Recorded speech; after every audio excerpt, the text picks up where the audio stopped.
The test, yes. Well, good morning. My name is Mark Carews. Today is February 1st, 2012, and we're going to interview Diane Clark. Diane has graciously consented to be interviewed for AmSECT, and without further ado, we'll begin the interview. Well, good morning, Diane. Good morning, Mark. It's great to see you again. It's wonderful to see you. I want to thank you for agreeing to be interviewed as one of the pioneer perfusionists. One of the first questions we'd like to address is just how you got into perfusion. What were the circumstances, Diane, that got you into our field? It was a happy accident. I was in respiratory therapy, a respiratory therapy technician on the evening shift, and was delivering a carbogen tank. Remember those old 95%, 5% Yes. oxygen carbogen?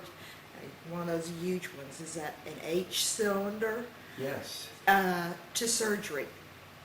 And this big chubby man sauntered up to me and said, "How would you like to be a pump tech?"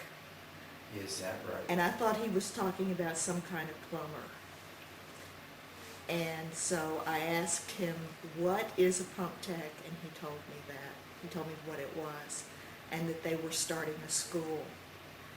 And I explained to him that I was on duty, so I couldn't discuss it any further at the time, and made an appointment with him to come to his office and talk about it the next day.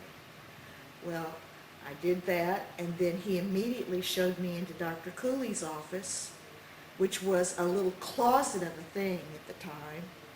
And Dr. Cooley had some questions about my background.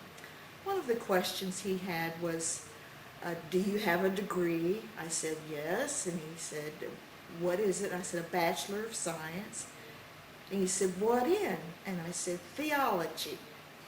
And he looked over at Charlie and he said, "Charlie, we've always needed a dial a prayer on our pump team. Let's recruit her."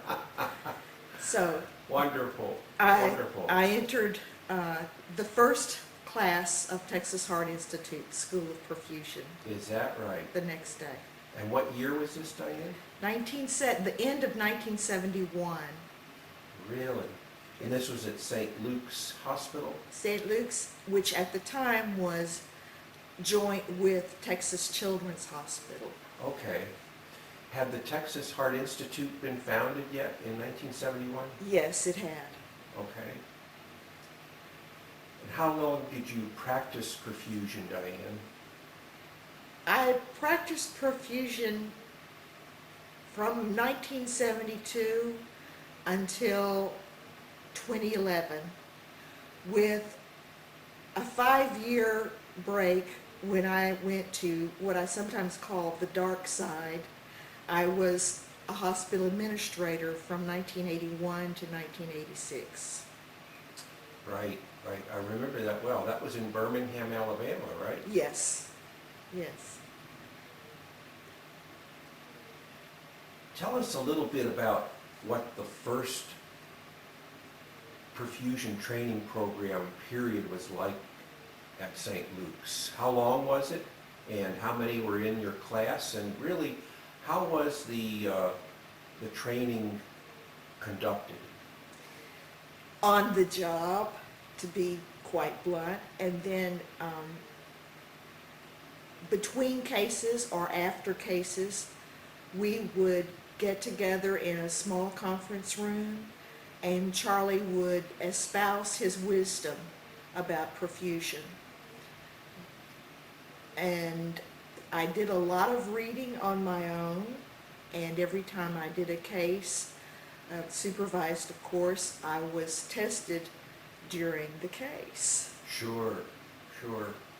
What sort of resources did you use? Did they have a medical library there at St. Luke's? What What sort of books were available back in the early 70s? Very few books back in the early 70s, and I was a frequent customer of Major's Bookstore Okay, on Main Street, with one block over from St. Luke's. sure. And how long before you were able to do a solo case were you considered trained? I can't say that on camera. Okay. So it may have been a fairly short period depending on the caseload. Actually, yes. Okay, very good. So you started at St. Luke's in Houston, Texas. That was really the center of the universe for cardiac surgery. I distinctly remember in the mid-70s, I once calculated the number of open heart procedures done in the United States, and 1/7 of all cardiac procedures were done in Harris County in the mid-70s, which was a tremendous number of cases. What was a typical day like for you? You obviously did more than one case typically? Yes, over the years, from the early 70s on through about 1980, the caseload increased each year and each day, but the number of operating rooms also increased. When I first got into perfusion, the majority of what we were doing was cardiac valves and congenital cases.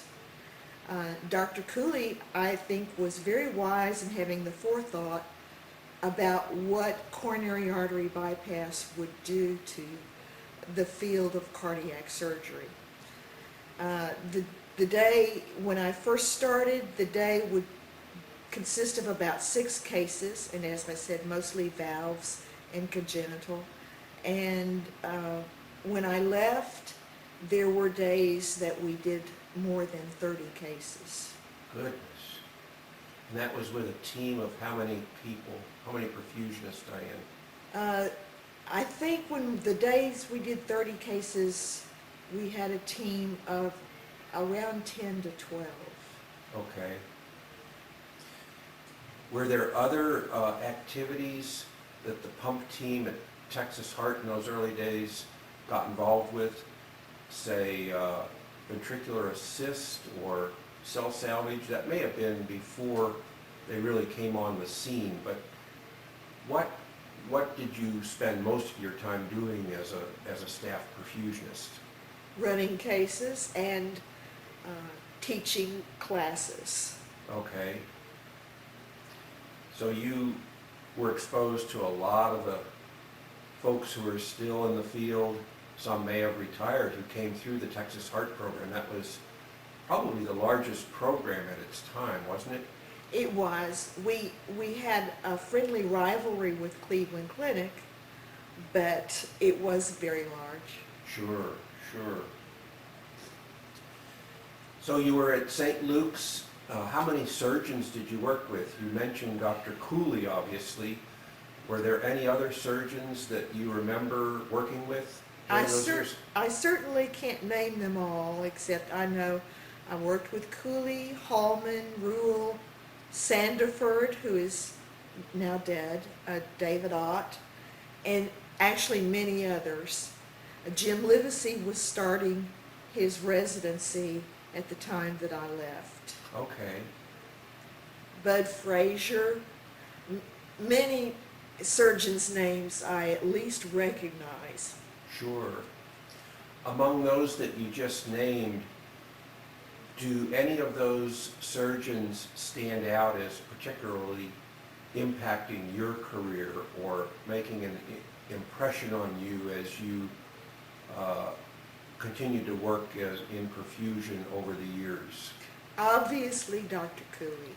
Sure. He was always extremely supportive of the writing of the book, of the program, any resources we needed to teach perfusion.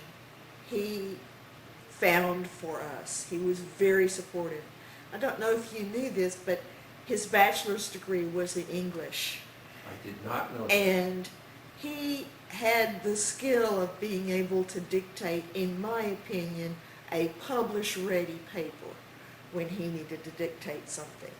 Wonderful. So his command of the English language was brilliant. And he was even supportive to the point that he would help us edit the manuscripts. That is really amazing for a surgeon who was very, very busy clinically, that he would take time to critique the perfusionist's writings is really very admirable in my mind. You mentioned the book, and we clearly want to know more about how the book evolved. I remember in my early years, the only real book that had been used was somewhat dated. It was the Galletti and Brecher textbook on extracorporeal circulation. What prompted the publication of Cardiopulmonary Perfusion, and can you describe for us how that evolved? Quite simply, it was Charlie's idea or Dr. Cooley's idea, but Charlie was the driving force in the writing of the book. You need to remember that at this time,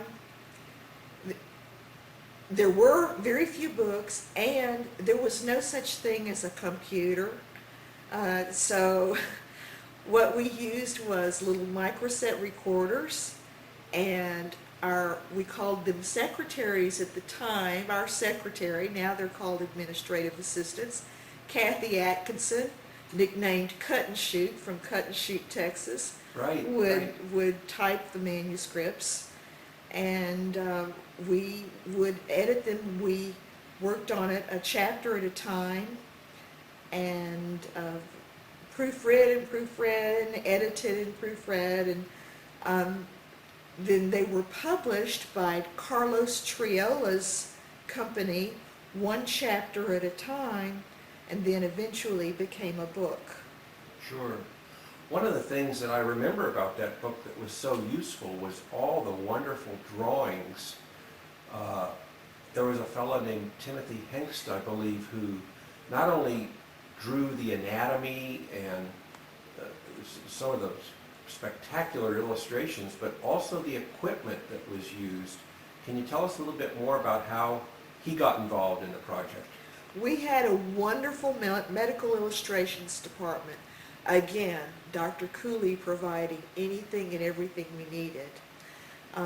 And the medical illustrators, Tim Hengst and Barbara Himes, were that department. And so we were able to call upon them, make many appointments with them, and they would come into the surgical suite, or we would show them exactly what we needed drawn about the equipment. Wonderful, wonderful. And how long did it physically take, time-wise, to complete the entire book, all the chapters, et cetera, et cetera? Was this a month, several months, or did it span 1 or 2 years, Diane? It spanned approximately 6 months. Oh my goodness, 6 months. Yes. That's extraordinary. When did you find time to dictate the chapters and edit what had been typed? In the evenings, That's amazing. whatever time there was, that's when I worked on it. Well, you must have been very proud to see it finally in print. I know that one of my treasured books in my library is an autographed copy by both you and Charlie. I think it was introduced at one of the AmSECT meetings early on, and later, I guess, Texas Medical Products began distributing it. Is that right? Yes. They and other people, I think the Harvey Corporation, that was their name at the time, and they distributed it too. Great. Well, we're going to leave the background area unless there's something else you wanted to add, any anecdotes from your background that may be of interest to the viewers of this interview, and move into what I have titled Career Highlights. Practicing as long as you did, obviously you saw many technological as well as technique changes in the field. Are there any innovations during that era that stand out in your mind as being particularly important? Yes, and I made note of several of them. The changes from bubblers to membranes, Yes. the introduction of blood filtration of all types, especially in the arterial line, and pre-bypass filtration. Myocardial protection in the form of cardioplegia, of course, was a big change. And the use of centrifugal pumps versus roller pumps for the arterial pump head was a major change. Sure. Well, that's very interesting, very interesting.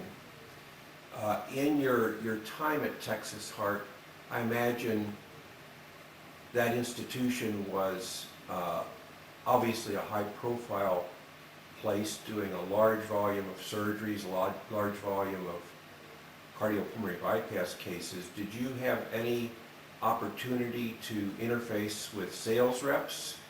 Or what is, I guess the broader question, Diane, is what was your view of the cardiopulmonary industry in those early years? That they helped us. I didn't interface with them very much. Except that some of the companies would send their representatives, their brand new representatives, for mini training courses. And in that way, I would interface with them to teach them what was important to the user about their equipment. Sure. Well, I well remember the dome that was a glassed-in area above the operating rooms where some visitors could look down on the surgery. Were sales reps ever allowed into the operating room proper? At that time, we were not strict about forbidding sales reps to come into the operating room. I would say if Charlie said they could come in, they could come in. Yes. If Dr. Cooley said they could come in, they could come in. But the operating room was not always filled with sales reps. It's not that we were bombarded with sales reps. Okay. Well, I know because Texas Heart had a school of perfusion, you obviously were involved once you were trained to mentor as well as teach students. How many classes came in during a given year? I believe it was a 6-month course at one time, but then that expanded. Is that right? That's correct. The 6-month course expanded to a year. Frankly, I don't remember when, but even at that, we had a new class each 6 months. And so when it expanded to a year, we called the newbies juniors and the older ones seniors. Sure. And the students, while they were in school, obviously were supervised by the trained staff. Are there any thoughts you might have at this juncture on the attrition rate?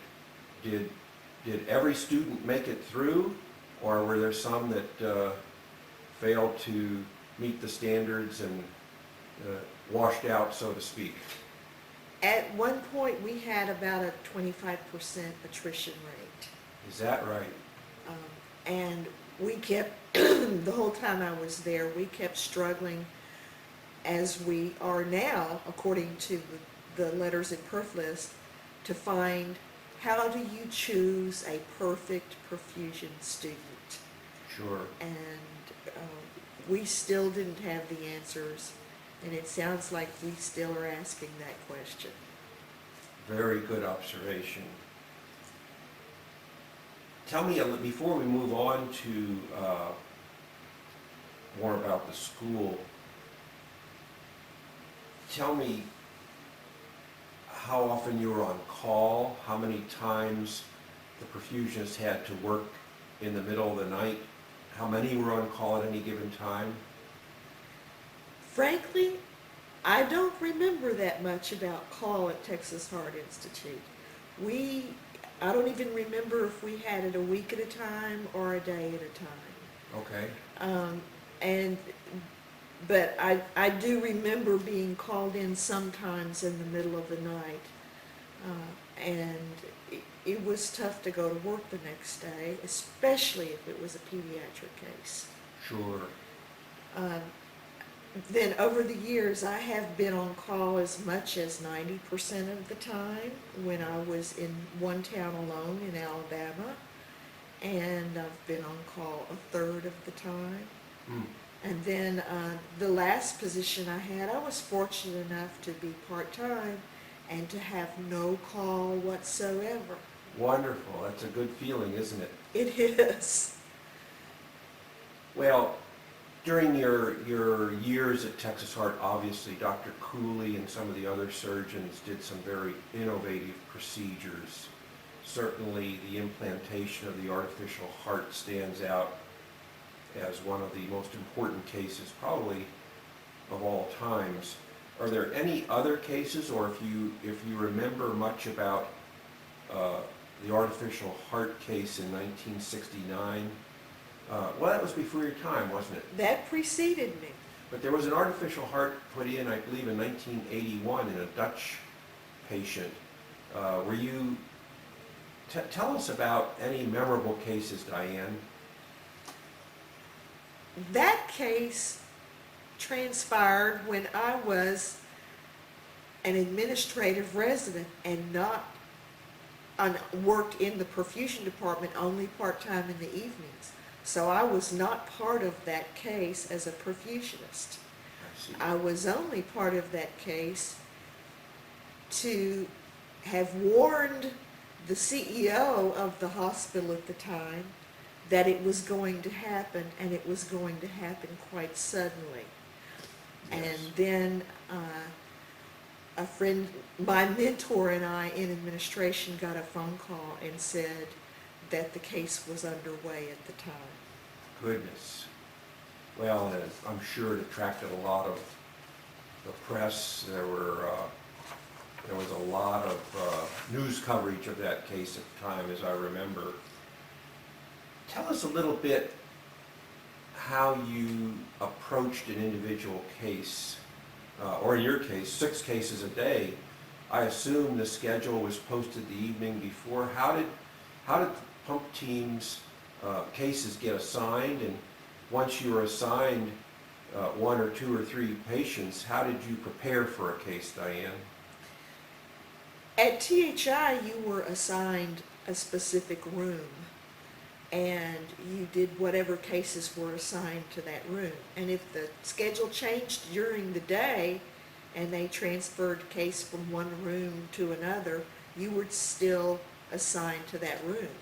There were certainly breaks given by our cohorts, but we were assigned to that room. And the way we approached it and prepared for it is we set it up, we had a checklist, and we conducted the cases.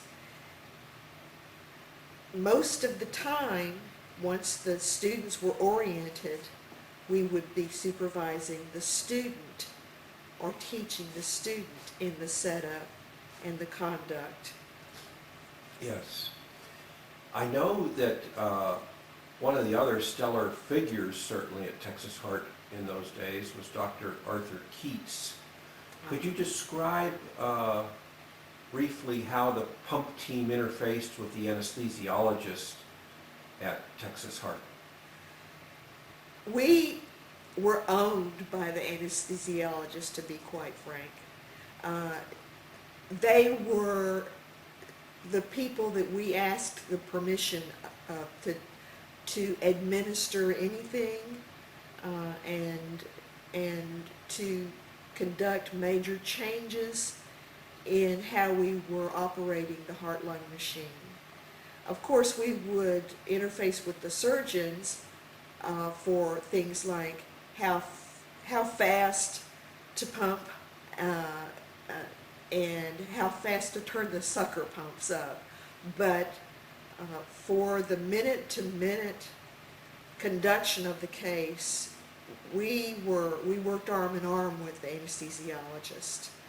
And that was a shock for many of our students as they went out into the real world, because that wasn't the case outside Texas Heart Institute, as I understand it. Yes.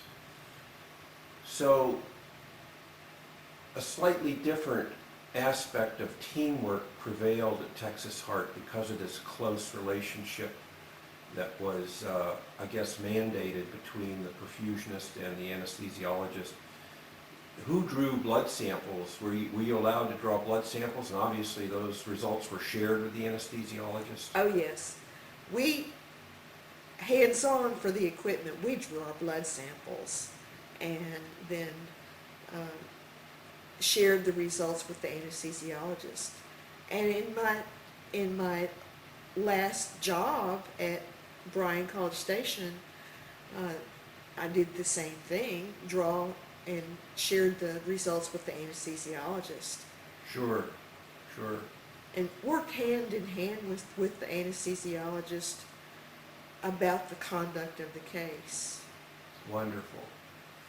Now, one of the things that obviously stands out in everybody's mind is the development of the American Board, which, as everybody knows, was initially an AmSECT initiative, but about 1975, a separate board was established to administer the certification exam. I know that at one point you were not only a director, but you were the executive director of the board. Could you tell us a little bit about those early years of the American Board and any memories that stand out about conducting the exam, how the exam was created, that sort of thing, Diane? Well, the creation of the exam actually preceded me, and I think the person who headed that job up was Jim Deering, who is Yes. not with us anymore. It surprised me when the American Board was formed how political actually certification seemed to be. I always approached it, I was assigned to check the credentials of people applying for the exam. And there's no politics in that whatsoever. You check them, and if they're there, they're there. Sure. But there were people who would call up who didn't make the deadlines and wanted exceptions made for them. And once you've drawn the line, you just have to toe the line. Sure, sure. The first exams were just written exams, Correct. and then the oral exam came into being, I think it was 1976 or 77. I think. Were you ever involved in the oral exam, either as a scenario writer or as an examiner of candidates? Yes, several times involved as an examiner, and I think the whole board cooperated in what questions we would be asking and what scenarios. The examiners themselves were given guidelines and some leeway in how they treated the questions and the scenarios. Yes. I think that many of us who were involved with the board in those years kind of rue the day that the oral exams went by the wayside. As you know, it's all written now, and I think it was always at least expressed or perceived as a trial by fire to be questioned by two certified perfusionists. I remember distinctly one of the instructions oral examiners were given is, you're going to try to find out whether this person really knows what they're doing when they're running a heart-lung machine. So as you said, the questions could go off in one direction or another, but I think it was a very worthwhile procedure. Do you agree with that? I agree. I agree completely. And I was sorry to see the oral exams go. I actually had to take an oral exam myself because when I was in hospital administration, I lost my certification. And then after re-entering perfusion, I took the written and oral exams to become certified again. So I know what it's like to be an oral examinee also. Well, I think it's fair to say that the people examining you were probably terrified, Diane. I don't think so. No? No, I think they may have been intimidated or maybe one of them wanted to prove something. I'm not sure. But to me, it was just an oral exam. I don't even think I gave them the right answers, but at least I had rationale behind my answer. And I think that's what counts. And you were successful, obviously, getting through. One of the things that's off camera, and I'm delighted to see these, is you do have some material. In particular, there's a framed photograph of the original American board members. Is there a chance that you would be willing to have these duplicated and shared with AmSECT for sort of an archival depository at some point down the road? Certainly, certainly. Well, at the end of this interview, what we'll do is maybe focus the camera on what you've collected.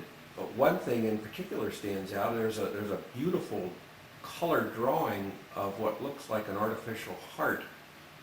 Tell us a little bit about that artificial heart drawing, Diane. That is the artificial heart that was implanted in the Dutch patient. Okay. And everyone who had anything to do with that case was sent one of those and some other memorabilia and participated in a memorial. Sure, sure. Well, that's a wonderful, certainly the idea of an artificial heart back in those years was really extraordinary. But today, 2012, artificial hearts are becoming more and more common, aren't they? Yes. I'd like now to shift, Diane, if we could, to the last section, which I've titled Perspectives, Philosophies, and Reflections. And the first question I'd like to put to you is, what do you consider personal and professional attributes that contribute most to a person potentially becoming a good perfusionist? I wrote down the words smart, deft, a communicator, calm, cooperative, and a team player. Very important. And by team player, I mean not only with our perfusion colleagues, I mean with the whole surgical team. Because we operate as part of the whole surgical team.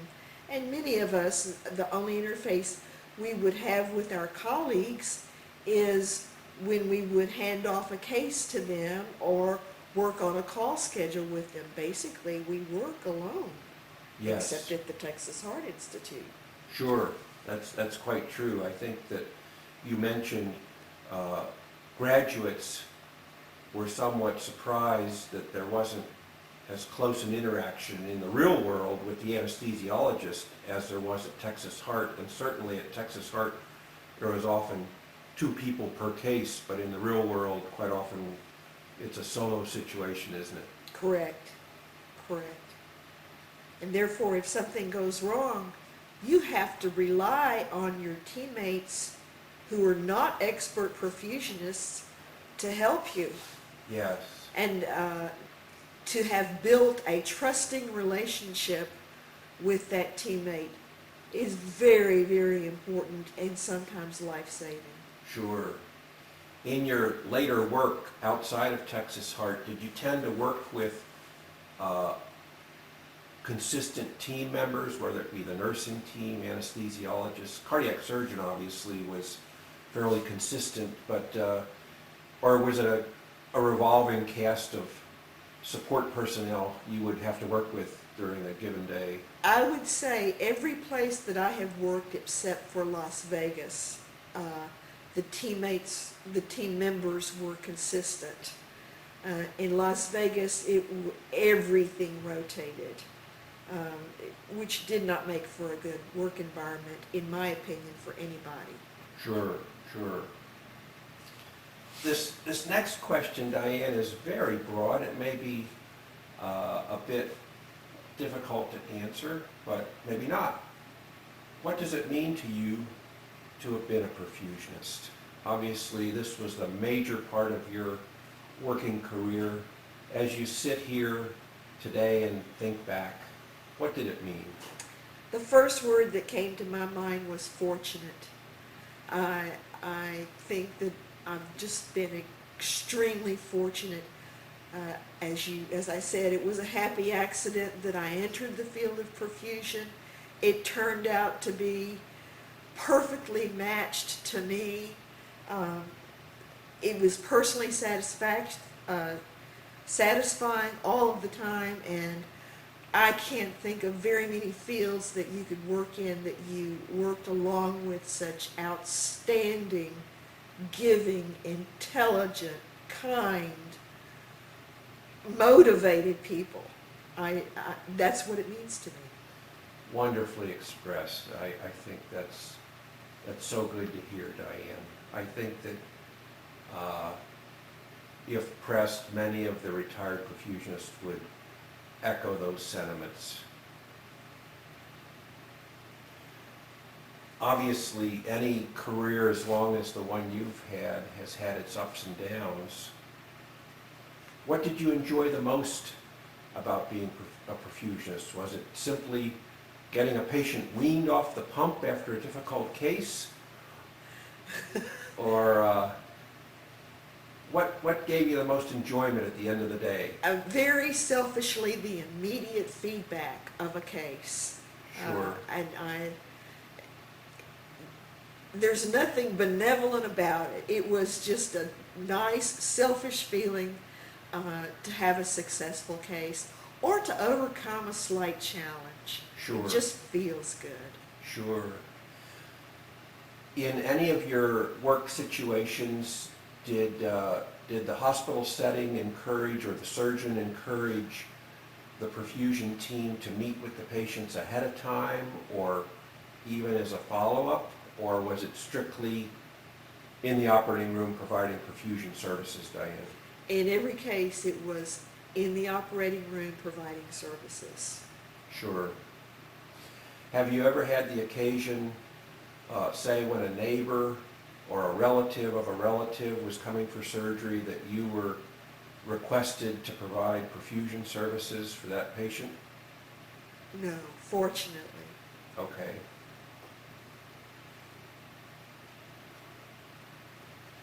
As you think back, we've talked about some of the extraordinary surgical innovations that took place at Texas Heart. Are there any memories, either at Texas Heart, afterwards, or in your professional activities, that stand out as being particularly memorable, Diane? I want to interject at this point that obviously the American board exam had to have been a great source of satisfaction, that this exam that began with very modest number of people being grandfathered became nationally recognized as really the foot in the door to become a hospital employee. But I don't want to put words in your mouth. What made stand out, either professionally or in the OR, as a particularly memorable event? I would say two things. One, the participation in the American board's activities, as you described. and the other, the authoring of the book that we call The Red Rag. Sure. I wasn't going to call it that, but it certainly was referred to that. And I mean, over the years, I found it amazing that surgical residents would go to that book because the drawings and the descriptions, the drugs, it was all succinct. It was all under one cover. It was just a terrific resource for everybody in the field who was involved with open heart surgery. I think that's fair to say. So Thank you. we want to thank you and Charlie, for having the fortitude to produce it. And once again, the fact that it was produced in 6 months, I find staggering. That is really an accomplishment.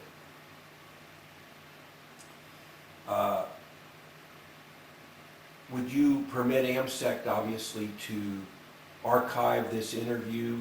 We'll certainly provide you with an edited copy for your own library, but I think that in years to come, the perfusionists of today will be able to look back and hopefully take some appreciation from all the trials and tribulations the pioneers went through.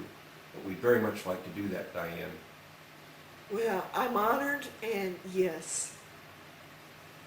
Before we turn off the camera, do you have any closing thoughts, any words of wisdom for today's new graduates coming into the field? Any closing thoughts before we conclude this wonderful interview? Good luck. I hope that the field of perfusion is as challenging and exciting for you as it has been for me, and I still think that I have been very, very fortunate to have been in the field. Wonderful. Well, thank you so much, Diane. It's been a great pleasure.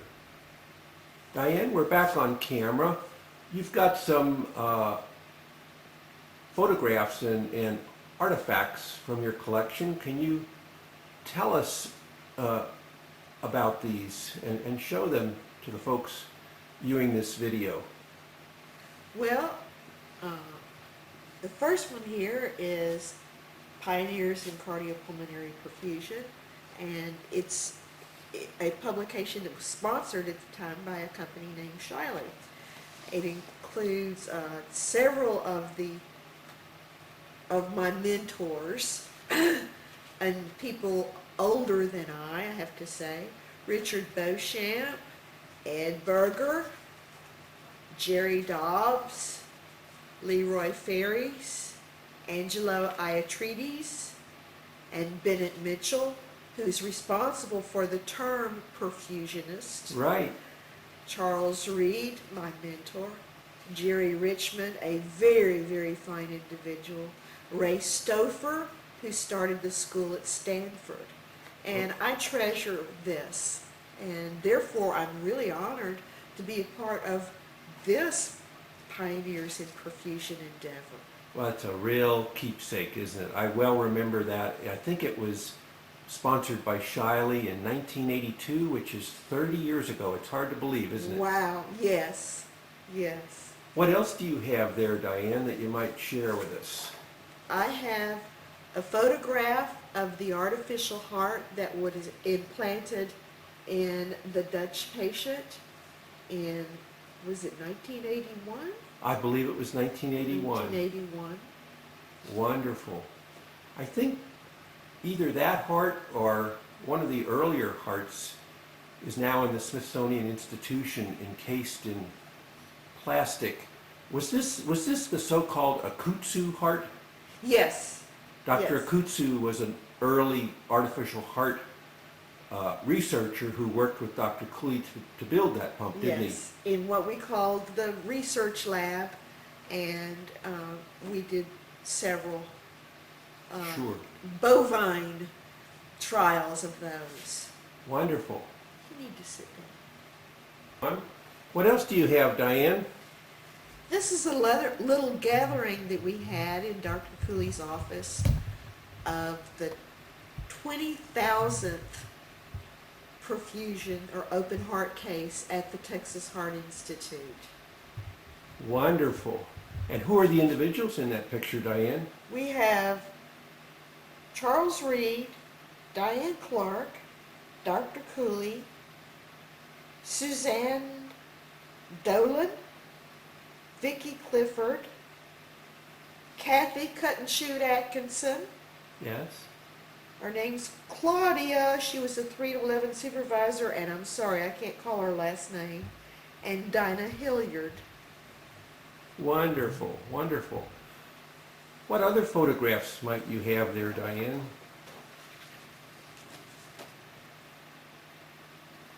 This is one of me giving a plaque, a memorial plaque, to the little boy who was the 30,000th case at the Texas Heart Institute.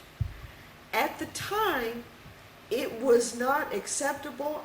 I don't know if there were rules against it or laws against it, but it was not acceptable for a physician to advertise. And therefore, Dr. Cooley talked me into going on TV and on camera and presenting this to the actual patient, of course with the patient's mother's permission. Yes. Presenting this to the patient. Yes, wonderful. Well, that's a real keepsake as well.